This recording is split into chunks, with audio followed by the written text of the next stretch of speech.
Hi there, I'm Dr. Krista Burns. I'm co-founder of the American Posture Institute, and today we're going to be talking about how to take an active stand against sitting disease. So first of all, the consequences of prolonged sitting are absolutely shocking.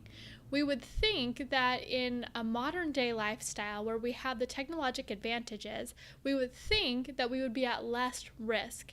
But in actuality, as we've moved from working outside to working indoors in front of our computers for prolonged hours and prolonged periods of time, being in the seated position, it's actually leading to shocking consequences of our health.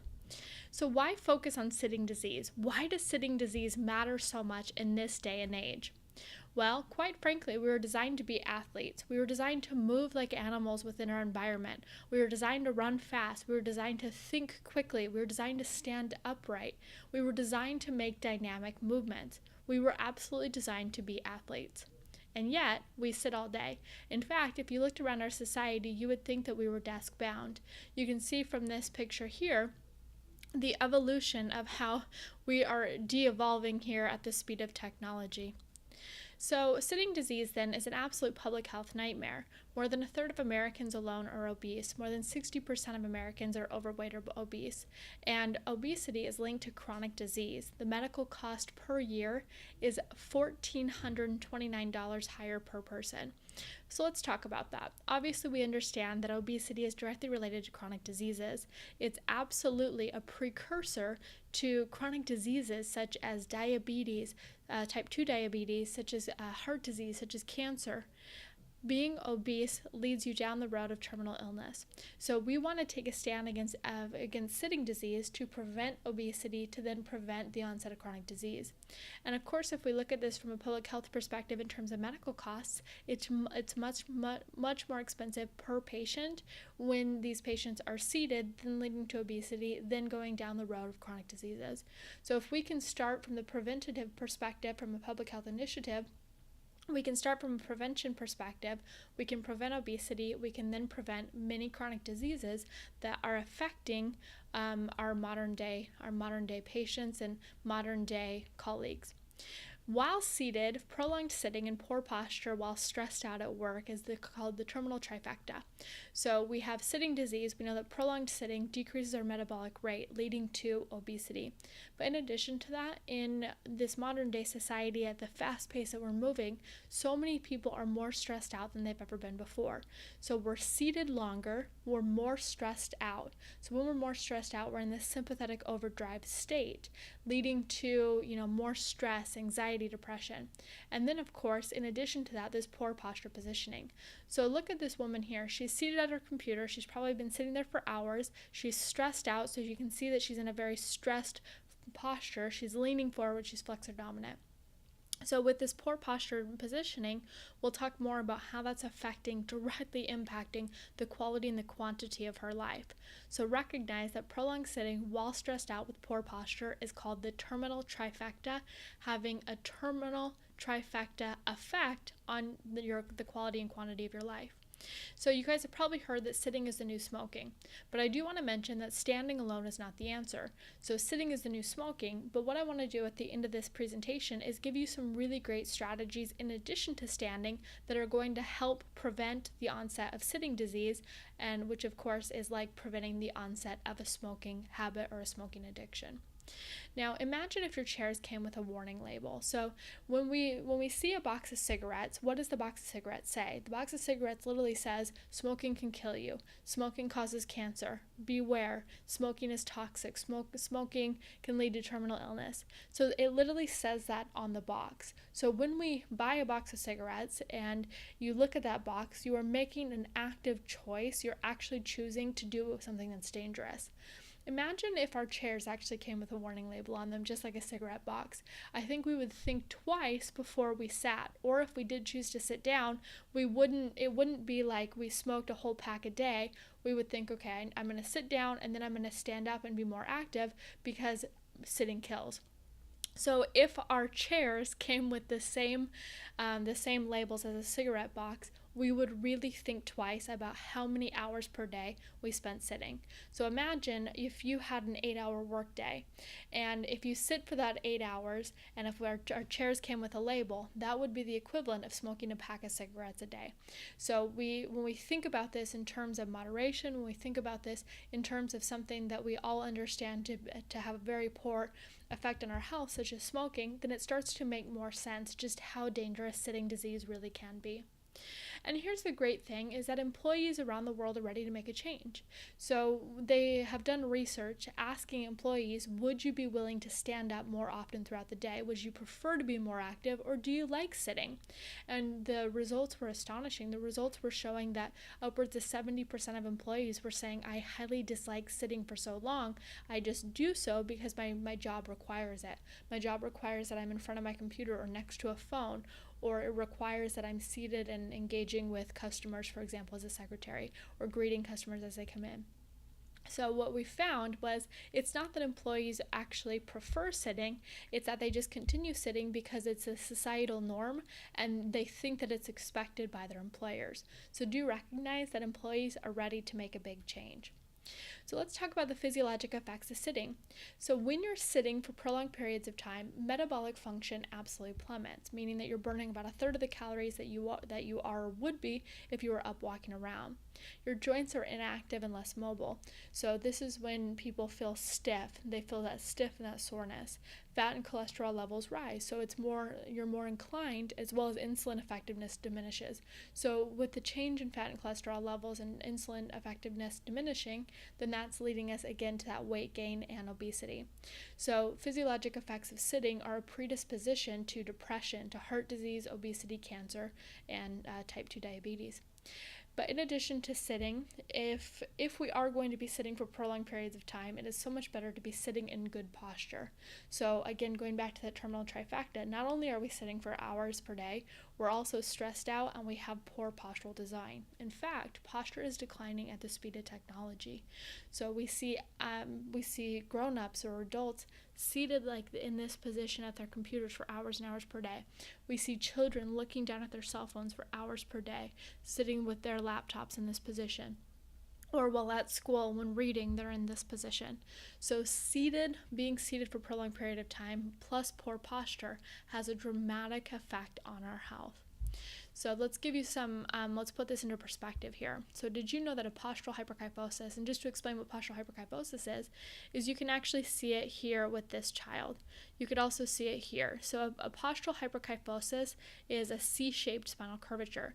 So instead of sitting up straight in an upright postural design, we can see that this child has a C-shaped spinal curvature and forward head posture here, and anterior rolling of his shoulders.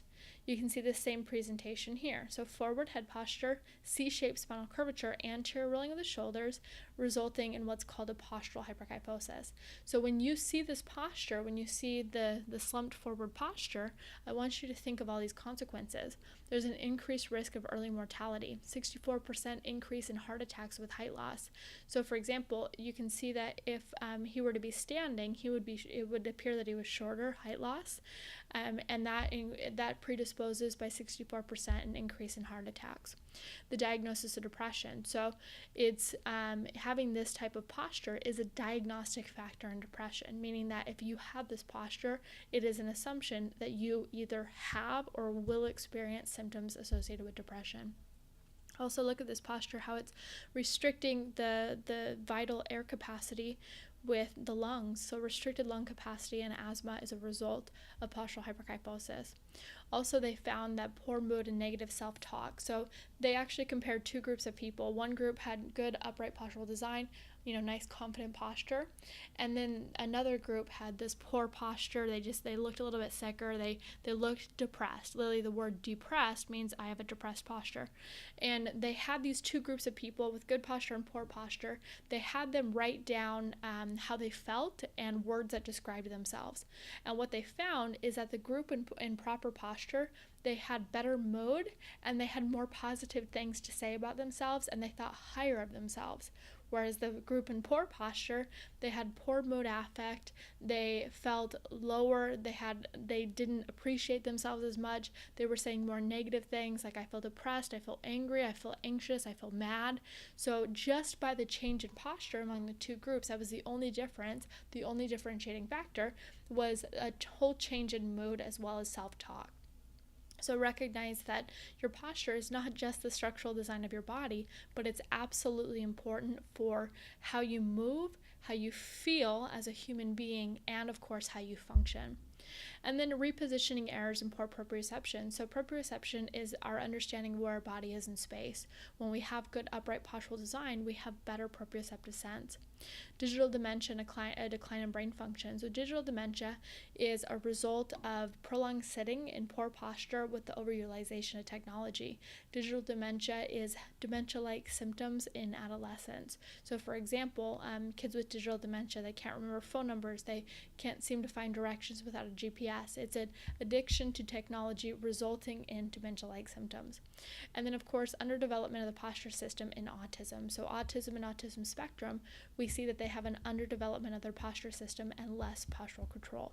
So every time that you see this posture, if you see a child, seated on their computer, if you see a dad at work and he has this posture while working on his computer, if you see somebody checking their messages on their cell phone with this posture, recognize that it's related to early mortality, heart attacks, depression, asthma, negative self-talk, poor mood, poor proprioception, decline in brain function, and autism.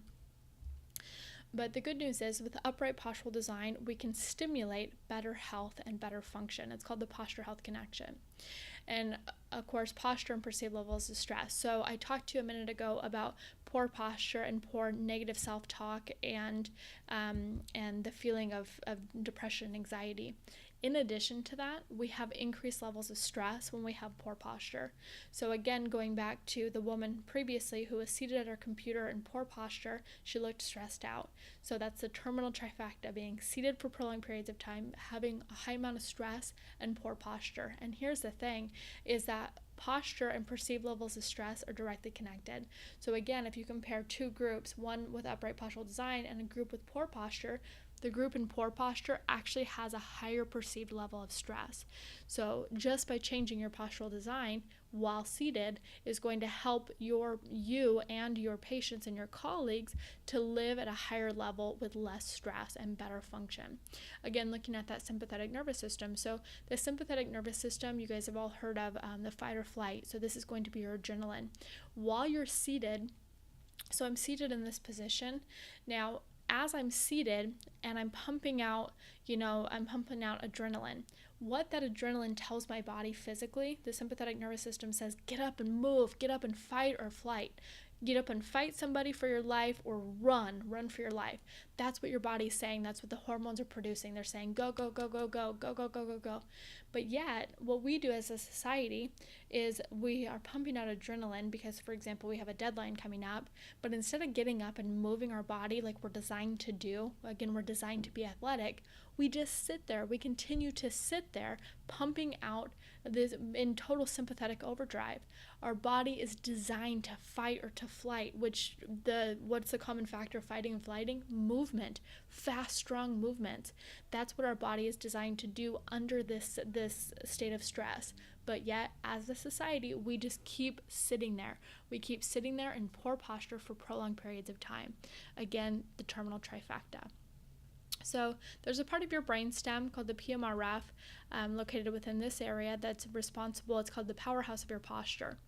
So the worst consequence of all with the terminal trifecta, with poor postural design, with prolonged sitting, and with increased levels of stress is, of course, a decreased quantity of your life leading to early mortality. But in order to switch this around to save our society, a great public health initiative is postural ergonomics. Postural ergonomics is a solution. So when you think about postural ergonomics, I don't want you just to think about how your workspace is designed, but also how you, the human being, the individual, interacts within your workspace. So there's 4 components of postural ergonomics. There's functional, postural, brain-based, and environmental. Again, it's not just your workspace that we're focused on. We're focused on you within your workspace. We want you to thrive within your workspace for better health. And this is the best time in history to focus on posture and postural ergonomics because posture is declining at the speed of technology. So let's discuss some postural ergonomic strategies that you guys can all implement. So first is functional ergonomics. So active sitting, adequate ranges of motion, and multiplanar movements. So functional ergonomics is how your body functions, how you can perform human functional movements within your workspace. So active sitting is highly recommended. Active sitting is moving around while you're sitting. So for example, if you were to sit on an exercise ball, like you can see this woman here, then it's an unstable surface. So when I'm on an unstable surface, I'm actively engaging my musculature to hold my body upright. I'm more active. You can also perform different exercises. And then range of motion. So you want to make sure that as you're seated in your desk, that you have adequate ranges of motion so that you're not hitting, so that to protect from musculoskeletal damage or pain, that you're not running into anything, that you can actually move your body. Because if you don't have ranges of motion to move your body, move your limbs, your upper and lower limbs, then you're less likely to make movements throughout the day. So make sure that your workspace is set up, allowing your body to function and move within space. And then multiplanar movements are important. So within our highly technical careers, we tend to do a lot of our movements within one plane of motion. So for example, if you're a builder and you're hammering a nail, this is one plane of motion. If I'm working on a computer, I'm moving in one plane of motion. So if I'm constantly moving in just one plane of motion, what I want to do to engage my brain and my posture system is to move throughout multiplanars of motion. Okay?